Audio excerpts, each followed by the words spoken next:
This is a Film Stories original podcast. Mother's Day is almost here, and you can get her the most beautiful time-tested gift around. A watch she can wear every day from Movement. Whether your mom is into classic dress watches, rare and refined ceramics, or tried-and-true bestsellers, Movement has something she'll love. And right now, everything at Movement is up to 50% off site-wide during their Mother's Day sale. A watch is a gift that celebrates all the time you spent with Mom. And a Movement watch is even more than that. Movement uses industry-leading materials for their fresh, modern watch designs, from technically complex ceramics to vintage-inspired style, all for an incredible value your wrist and wallet will both love. And with one-size-fits-all convenience and fast free shipping and returns, it's a stress-free shopping experience. Save big on the best Mother's Day gift ever with Movement. Get up to 50% off site-wide during their Mother's Day sale at mvmt.com. Again, that's up to 50% off at mvmt.com. Hi, this is Brian Husky. I play Reggie in the X-Files Season 11, and you are listening to Xcast.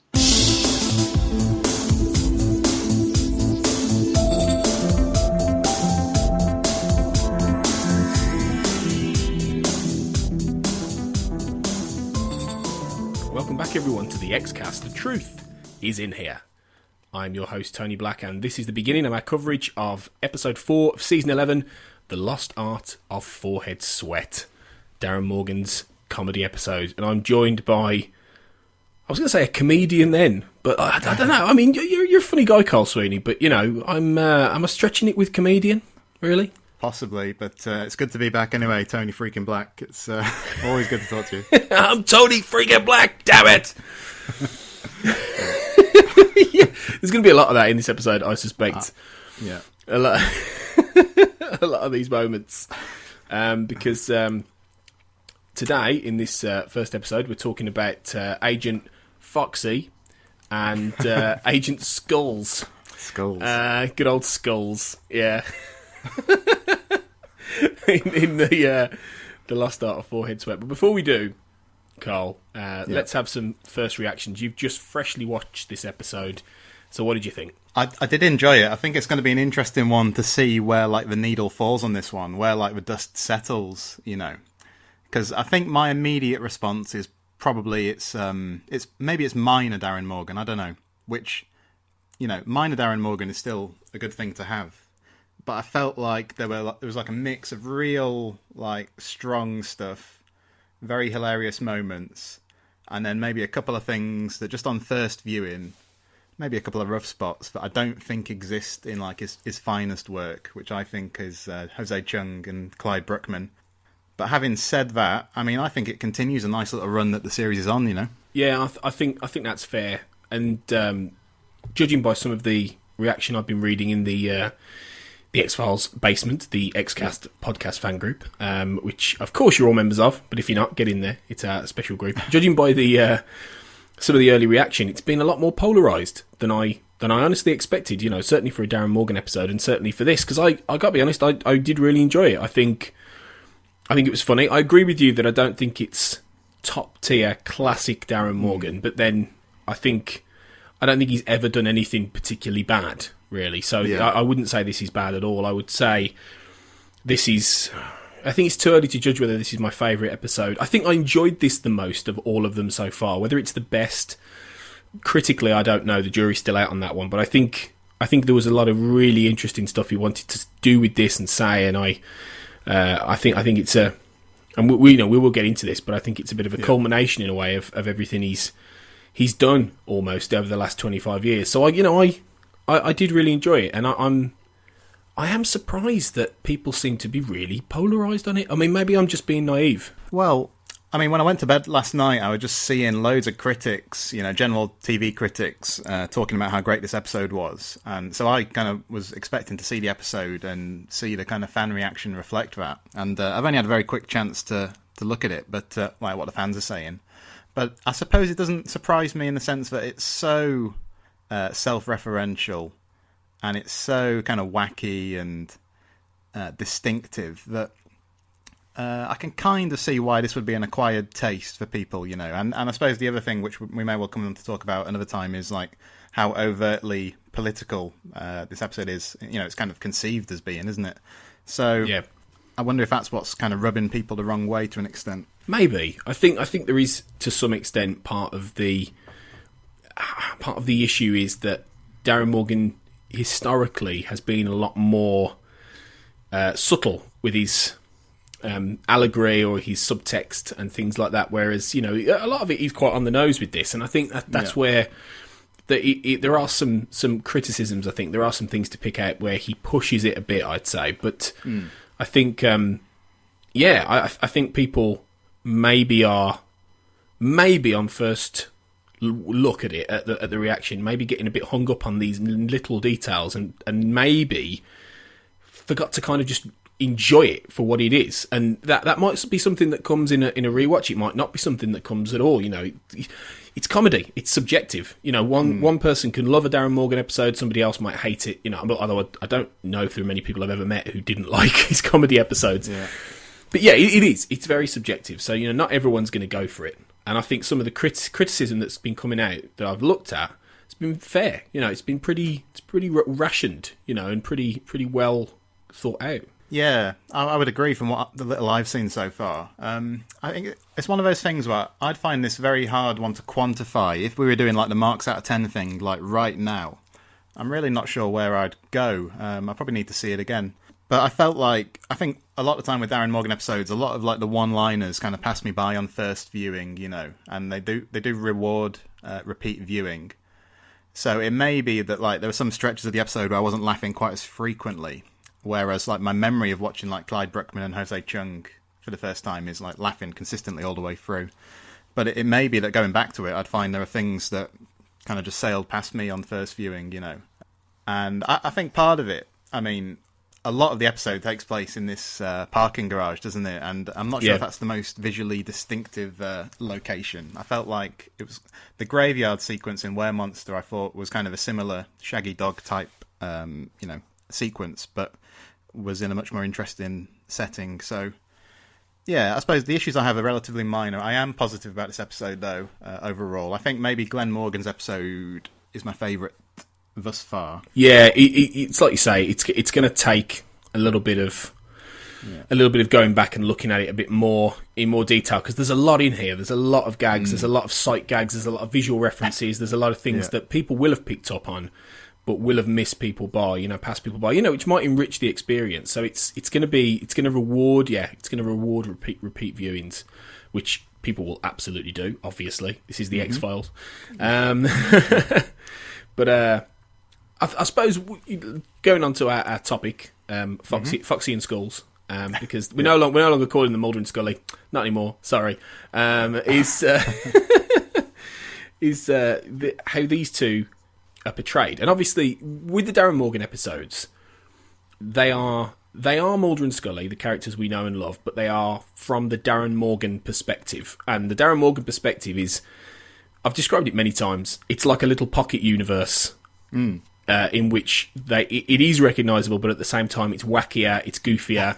It allows David Duchovny especially to play broad comedy, which he very much enjoys, and he always did. And Gillian Anderson really enjoys the deadpan a lot more when she does these kind of things. So I think they were good fun in this, and I need to go back and watch We're Monster again, and I watched it recently, but I need to watch it again. I kind of feel they were. I think Duchovny was having more fun in this one. Yeah, well, I feel like, I mean, I've criticised them both a little bit on this podcast before for season 10, because I felt like I'm repeating myself, but I felt it varied a bit episode to episode how effective their performances were. But I thought in Were Monster, Morgan got good performances out of both of them. But yet, in season 11, I felt basically from scene 1, episode 1, they were both kind of much more on form, and it's kind of been sustained so far, which is really good to see. But yeah, Duchovny I thought had some excellent like line readings here, you know, real good laugh out loud stuff, and so did Anderson. You know, I think they both did really well with this material. But yeah, it's interesting what you say about like the pocket universe thing, because it kind of has developed though, hasn't it? Because I know Morgan's had this tendency to make Mulder, you know, this kind of ridiculous figure. But like I think in the first couple of Morgan episodes in the original series, it was much more. It was done in a way where Mulder was still in character. It's just that, you know, the episode itself was poking fun at him. Whereas when you have an episode like this where it starts with, he's wearing a Sasquatch costume, isn't he? He's out squatching. Out squatching, yeah. Just stretching it as far as he possibly can, isn't he? And I think that's one thing that's kind of changed since, you know, he was first let loose on the X-Files, Morgan. I think it probably was, thinking back as you say this, I think you're right. And I probably War for the however you say it, War for the whatever. That cockroach. Yeah, that one. I say coprophages, but I hear half a dozen different ones. It was, I think it was that one where Morgan was the one that Morgan started to play a lot more of that with Mulder. I think Humbug, like you say, you had like him standing on the step, you know, with the imagine going through your whole life looking like that.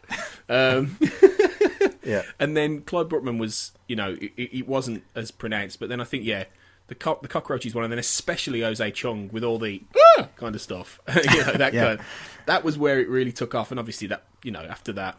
You didn't have Darren Morgan scripts, but in a lot of the comedy episodes, you don't have to look at Bad Blood, you know, which was a Darren Morgan episode in all but, you know, name, really, I suppose.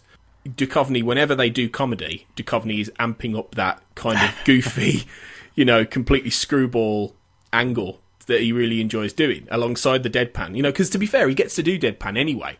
You know, he gets to do that in the normal episodes, really, as Mulder. Even some of the serious ones. Whereas here, he gets to really let loose and be zany, and he loves it. It's like the bit at the end where he's like, "No, it's not true!" It collapse. That stuff. Yeah, and I liked the moment before that when they're in the car, you know, and he's kind of bobbing around on the back seat like he's some kind of hound or something. Yeah. And Gillian's just driving like she's in like a 50s, like just driving, rum. It's funny. Yeah, but I mean, do you detect kind of that Morgan has kind of softened the character of Mulder? Because that's kind of how it seems to me. So, like, maybe if in those first few episodes he wrote, there's this kind of outsider's view of Mulder. Like, I mean, you get it as well in Clyde Bruckman when the detectives are talking about this guy's coming in and blah-de-blah-de-blah-de-blah, and it turns out not to be Mulder. They're talking about it's the stupendous Yappy. But I think I sort of detect it here and in Weremonster that Morgan's kind of channeling himself through Mulder much more these days, you know. So, I mean, one aspect I really liked about Weremonster, in a way it's kind of uncomfortable viewing, but I felt like, you know, you're sort of watching Darren Morgan kind of flagellate himself with this midlife crisis that Mulder's going through, you know. And, I think that's true, actually. That's a really good point. Yeah, and I think you sort of see aspects of Morgan in Reggie and also in Mulder. And it's kind of also that guy in the teaser who it starts the episode direct to camera way saying, "I'm not crazy, the world's gone crazy." I thought that kind of summed up what he was driving at. Yeah. But yeah, I just feel like Morgan kind of has grown fonder. Maybe he's mellowed, you know, and I think maybe the Darren Morgan of today is maybe, I don't know, maybe he's made his peace with the X-Files, or he's kind of, maybe he's kind of got this nostalgia that comes out in these episodes, you know, for the series. And I think he's kind of grown, or he's changed, you know. Yeah, I think there's a lot of truth to that. I think he has sort of changed his attack with Mulder, because, you know, it was always very much that Mulder was this sort of, you know, tall, handsome, white male hero figure that he just loved to just pick apart and make look stupid. And, you know, it was quite often Scully was the one who was the brains of the outfit. Mulder was just the goofball, you know, who was just trailing along in a shadow half the time. Scully was the one with all, you know, because if you look at most of Darren Morgan's episodes, they're not actually, quite often the supernatural element is either debunked or it's not quite, you know, it's not taken seriously. You don't get, you know, it's very much that if there is something weird going on out there, Morgan's less interested in that than he is about sending it all up. And ultimately sending up the idea that Mulder is always right. You know, in these episodes, he's a doofus. You know, he just and that's why I think you could say the softening element is the fact that, you know, this episode's all about perception of truth. It's all about perception of reality. It's about the subjective nature of truth, and the very fact at the end, an alien gives Mulder a book that says these are all the answers. And this is everything, and in such a nonchalant way as if to say, we don't care about you lot, but anyway, here's the truth. enjoy yourselves. We just don't want to see you again. And then he can't cope with it. Mulder's part of it is this ego when you see him go, "I'm fucked, Mulder. You know who I am." But it's the ego of that he enjoys being this person seeking the truth and all this, having his X on his window and going to these secret rendezvous. And then when everything's resolved in a book, he's like, "No, it's too easy." So I think, I think that's Morgan's way of sort of going, okay, this is let's give him what he wants, because the show's never going to do that. Chris Carter's never going to give him that. So I think Morgan wanted to. Yeah, well, I think those last few sequences were fascinating, really, and for a few reasons. But it kind of comes back to something I know you said in the past, that the X-Files maybe can't have or shouldn't have this kind of proper ending, So what you see here, even though there's stuff in those final sequences that like engenders this really like nostalgic feeling that I thought was quite powerful, because I think sometimes people like knock nostalgia, but it does have a place, I think. So like, I can't remember exactly what Reggie said, but it's something about he said something about the X-Files, didn't he, in that last scene with the UFO. But what you see is that the ending of the X-Files, getting all the answers, getting to the truth, is going to kind of be this tragedy for Mulder, isn't it? Because once you strip away his quest, what's left? What's he got left? Yeah. Yeah, and it kind of reminded me of, like, for all the flack Chris Carter took for splitting them up at the outset of season 10, and I think he could have like handled it dramatically better. But the element of it that really did ring true is that if you sort of cast Mulder adrift, where he's kind of rudderless, it does make sense that he struggles with things. Yeah. And it kind of goes all the way back to Little Green Men, which I thought was so brilliant, the way it picked up from Erlenmeyer Flask. With, he ends the Erlenmeyer Flask on this triumphant note, like defiance. And then you pick up a few months later and he's kind of, I don't know, he's kind of lost, isn't he? Yeah. So, so there's a really interesting tension in that last scene with the Trump alien, where it's kind of this triumph, and yet it's not, And then also, of course, the scene between the two of them on the sofa at the end. Yeah, and there's a bitter sweetness to the answers and the truth and that kind of thing. But it's it's sending up the very idea of of subjective reality and the fact that ultimately what Scully says to him is that I want to remember, and that to me, she was speaking for everybody there. That was the audience communicating, and Darren Morgan as well, communicating through her and saying, nostalgia does have its place. You're absolutely right. We want to remember how it was. We want to remember the good days. This, if anything, pretty much concludes, proves that this is the end. It was this episode. This episode had goodbye written all over it in so many ways. It was very much a coded, get ready because this is it. This is the end. Okay. Yeah. And I've said before, you could have ended it. I said in my review, you could have ended the show on that scene. I think, quite honestly, with them two sitting on the sofa saying, let's remember the past. Pan up, pull up to the stars. I can't imagine Chris Carter's going to give us a more satisfying ending than that, if I'm honest. I really don't. Yeah, it seems somewhat dubious, doesn't it, when he's talking about ending on a cliffhanger. Yeah, well, no, you're right. I think in that, depending on how the final 6 episodes go, you've got quite a nice jumping off point there at the end of episode 4, haven't you? Which kind of like when we talk to Sarah, she talks about, I always stop rewatching when I get to Jesuet at the end of season 7. It's kind of like somewhat akin to that, isn't it? But in terms of what Morgan was kind of driving at there, that's interesting because I just very quickly clicked on like an interview with him earlier, and he's saying like somebody asked him what the meaning is of that final exchange, and he didn't really want to answer it. He sort of says it could mean several things, and he wanted to preserve the ambiguity. But like on my first watch, I took it as a comment on the show, and I'm wondering if it hints at you sort of detect this level of like ambivalence from Morgan about whether reviving the X-Files was such a good idea at times, So I think it plays into in Weremonster when Mulder's like, I thought it'd be great to come back to work, but is it really? And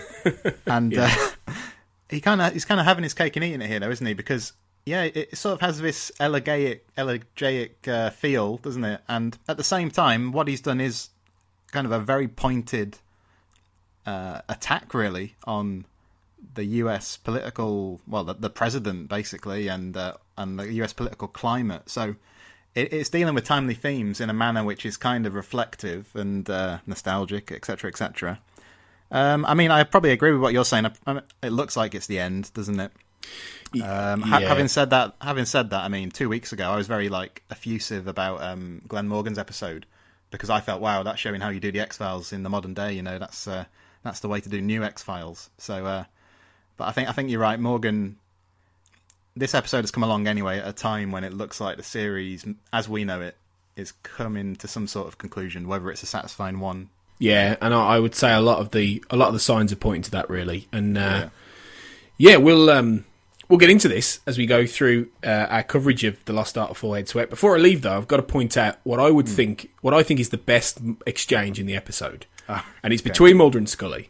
Yeah, and it's the moment where Mulder is rifling through his VHS tapes and he's looking for the lost Twilight Zone episode, and Scully says to him, maybe you just confused it with an episode of The Outer Limits. And he went, confuse the Twilight Zone with The Outer Limits? Do you even know me? That, yeah, I was howling with laughter. That was a brilliant moment, wasn't it? And of course, fantastic. And the great thing is that Scully ultimately was right. I mean, it wasn't even the outer Limits; it was the Dusky Realm. The Dusky Realm. It was just, to me, that was just that wonderful a wonderful kind of moment that encapsulates a relationship. In that is something that a wife would say to a husband who's obsessive over something and say, well, maybe you've just got it mixed up. And he's like, what? No! Like that, and so that was beautiful, little bit of realism for me. You're speaking from some personal level, are you, Tony? You've got some... Without question. Absolutely. I'll tell you what I loved was the image of young Fox Mulder on the sofa watching this first Twilight Zone episode. With his head, with the coffee head. That was brilliant. Yeah, and I've seen this interview with Morgan. He says what he was aiming at. I just thought it was a brilliantly funny sight, sight gag. But he said, when you think back to what you did as a kid, you sort of think, why did I do that? And you sort of bring in your adult sensibilities to it.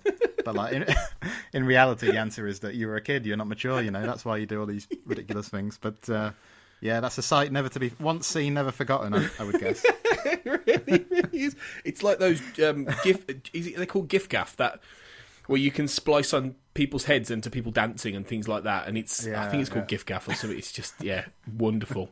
So Foxy and Scullz did the business this episode. They were great, and we're going to continue our discussion about The Lost Art of Forehead Sweat. And in next episode, we're going to get into much more about Reggie something. And Dr. Thaddeus They, as well, to the two main guest characters. Before we go, I'd also like to just briefly thank our first patrons of the XCast who kindly donated after we launched our brand new Patreon, which you can find details at www.patreon.com/the XCast. So a big thanks to our teammate and friend Andrew Brooker, Kurt North, and Kathy Glinsky. You are awesome. Thank you so much for supporting our show, and we look forward to getting you involved in all the special Patreon stuff. So check out our page for more details. So until then, thanks for listening, and always remember, trust no one.